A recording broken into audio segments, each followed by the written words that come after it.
రాజకీయ పార్టీలు ఎన్నికల్లో ఓటర్లకు మేనిఫెస్టోలో అద్భుత ప్రపంచం చూపిస్తాయి. ఇవి నమ్మి జనం ఓట్లేసిన తర్వాత వాళ్లకు చుక్కలు చూపిస్తాయి. ఇది దేశంలో చాలా చోట్ల జరిగేదే. కానీ వైసీపీ మాత్రం ఈ విషయంలో వెరైటీ అని చెప్పొచ్చు. ఒకవైపు మేనిఫెస్టో అంటే తనకు బైబిల్, ఖురాన్, భగవద్గీత అంటూ చెప్పే వైసీపీ అధినేత ఆంధ్రప్రదేశ్ ముఖ్యమంత్రి జగన్మోహన్ రెడ్డి ఈసారి మాత్రం ఆ పార్టీ మేనిఫెస్టోలో పెద్ద మాయ చేశారు. ఎవరైనా సరే మేనిఫెస్టో అంటే వచ్చే 5 ఏళ్లలో తమ పార్టీని గెలిపిస్తే ఏం చేస్తారో అందులో చెప్తారు. కానీ జగన్ మాత్రం తాను అధికారంలో ఉన్న 5 ఏళ్లలో 4 సంవత్సరాల పాటు ప్రజలకు వివిధ స్కీముల కింద అందించిన మొత్తాలను కూడా కలిపి ఇకపై అంటూ కొత్త మాయకు తెరతీశారు.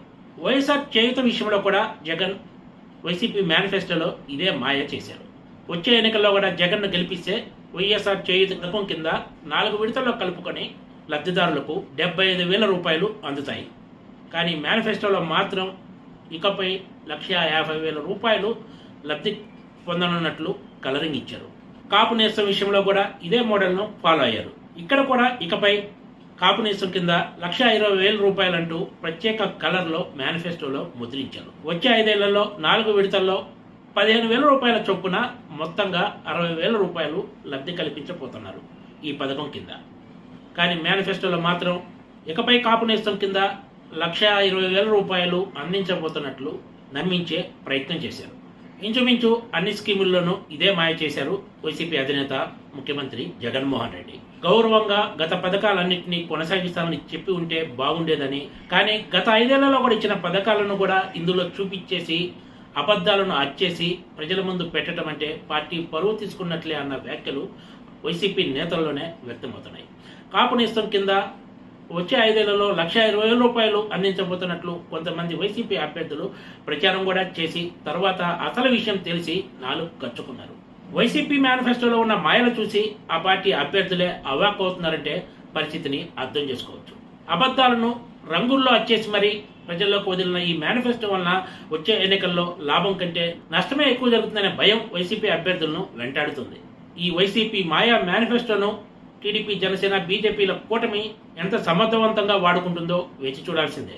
గత 5 ఏళ్ల పాలనలో జగన్మోహన్ రెడ్డి పూర్తిగా సంక్షేమంపై ఫోకస్ పెట్టి అభివృద్ధిని నిర్లక్ష్యం చేశారనే విమర్శలు ఉన్నాయి. అయితే లబ్ధిదారులు మాత్రం వైసీపీ పథకాలపై సంతృప్తిగా ఉన్నట్లు ఆ పార్టీ నాయకులు, అధికార వైసీపీ బలంగా నమ్ముతుంది. ఈ ఎన్నికల్లో వాళ్ళనే టార్గెట్గా చేసుకొని గత 5 ఏళ్లుగా సాగిన ప్రయోజనాలు కొనసాగాలంటే తిరిగి తమనే ఎన్నుకోవాలని పదే కోరుతున్నారు. ప్రతి మీటింగ్లో కూడా వైసీపీ అధినేత జగన్మోహన్ రెడ్డి ఇదే విషయాన్ని చెప్తున్న సంగతి తెలిసిందే. వైసీపీ అధినేత జగన్మోహన్ రెడ్డి ప్రతి మీటింగ్లోనూ మాట మీద నిలబడటానికి తాను ఒక బ్రాండ్ అంబాసిడర్గా తనను తాను ప్రొజెక్ట్ చేసుకుంటారు. చంద్రబాబు మేనిఫెస్టోలో ఎప్పుడు మోసాలు ఉంటాయని చెప్పే జగన్ ఈసారి మాత్రం తాను కూడా అబద్ధాలను అచ్చేసి అది కూడా రంగుల్లో విడుదల చేయడం విశేషం. ప్రభుత్వం నుంచి అందే సాయం విషయంలో ప్రజలను గందరగోళానికి గురిచేసి లబ్ధి పొందాలని వైసీపీ అధినేత జగన్మోహన్ రెడ్డి ఎత్తువేసినట్లు ఈ మేనిఫెస్టో చూసిన ఎవరికైనా అర్థమవుతుంది. వైసీపీ మేనిఫెస్టోలో విచిత్రాలు చాలానే ఉన్నాయి. మేనిఫెస్టోలో లేకపోయినా కూడా భోగాపురం అంతర్జాతీయ విమానాశ్రయాన్ని 4,592 కోట్ల రూపాయలతో పూర్తి చేయబోతున్నట్లు జగన్ చెప్పుకున్నారు. వాస్తవానికి ఈ విమానాశ్రయానికి భూసేకరణ గత చంద్రబాబు ప్రభుత్వంలోనే ఎక్కువ భాగం పూర్తయింది. టెండర్లు కూడా అప్పట్లోనే ఖరారయ్యాయి. జిఎంఆర్ ఎయిర్పోర్ట్స్ కి ఈ ప్రాజెక్టు దక్కగా ఇది స్కామ్ అని ఆరోపించిన జగన్ అధికారంలో వచ్చిన తర్వాత ఇదే కంపెనీకి ప్రాజెక్టును కట్టబెట్టారు.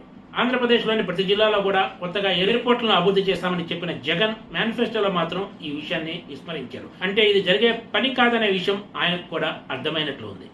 పారిశ్రామికంగా ఆంధ్రప్రదేశ్ ఎంతో వెనుకబడి ఉందనే అభిప్రాయం అందరిలో ఉంది. ముఖ్యంగా గత 5 ఏళ్లలో రాష్ట్రానికి పెద్దగా పరిశ్రమలు రాలేదని విపక్షాలు ఆరోపిస్తున్నాయి.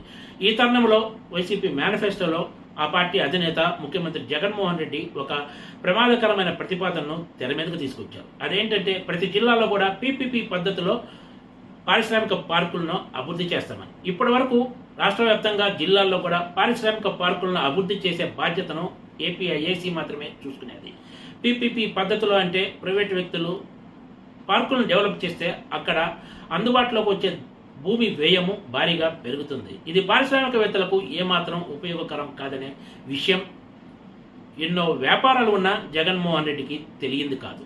ఓవైపు తెలుగుదేశం పార్టీ తాము అధికారంలోకి వస్తే 4,000 రూపాయల పెన్షన్ ఇస్తామని చెప్తుంటే జగన్మోహన్ రెడ్డి మాత్రం ప్రస్తుతం ఉన్న పెన్షన్ను 3,500 రూపాయలకు పెంచుతున్నట్లు మేనిఫెస్టోలో పెట్టారు. అది కూడా 2 దశల్లో పెంచుతామని, ఒకసారి 250, మరోసారి 250 పెంచుతామన్నారు. ఈ పెంపు కూడా 2028-29 సంవత్సరాల్లోనే ఉంటుందని వెల్లడించారు. రాష్ట్రానికి అత్యంత కీలకమైన పోలవరం ప్రాజెక్టును వచ్చే 5 ఏళ్లలో పూర్తి చేస్తామని మేనిఫెస్టోలో చెప్పారంటే ఈ 5 ఏళ్ల కాలంలో ప్రాజెక్టు పూర్తి కాకపోయినా ఎవరు ఏమీ మాట్లాడటానికి ఉండదన్నట్లే. ప్రతిపక్షంలో ఉండగా పోలవరం ప్రాజెక్టుపై జగన్ ఎన్ని మాటలు చెప్పారో ప్రతి ఒక్కరికి తెలిసిందే. జగన్ తొలి టర్మ్లో పోలవరం ప్రాజెక్టు పెద్దగా ముందుకు సాగిందేమీ లేదనే చెప్పొచ్చు. రాజధాని అంశం ఓవైపు సుప్రీంకోర్టులో ఉండగానే జగన్మోహన్ రెడ్డి మాత్రం తన మేనిఫెస్టోలో ఎప్పట్లాగానే విశాఖను పరిపాలనా రాజధానిగా చేస్తామని, కర్నూలు న్యాయ రాజధానిగా, అమరావతిని శాసన రాజధానిగా చేస్తామని పాతపాటే పాడారు.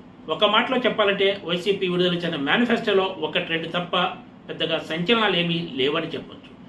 పైగా ప్రజలకు అందే స్కీముల విషయంలో మసిపూసి మారేడుకాయ చేసే ప్రయత్నం చేసినట్లు స్పష్టంగా కనిపిస్తుంది. మరి వీటి ప్రభావం ఎలా ఉంటుందో జూన్ 4న కానీ తేలదు. Please subscribe TGTV.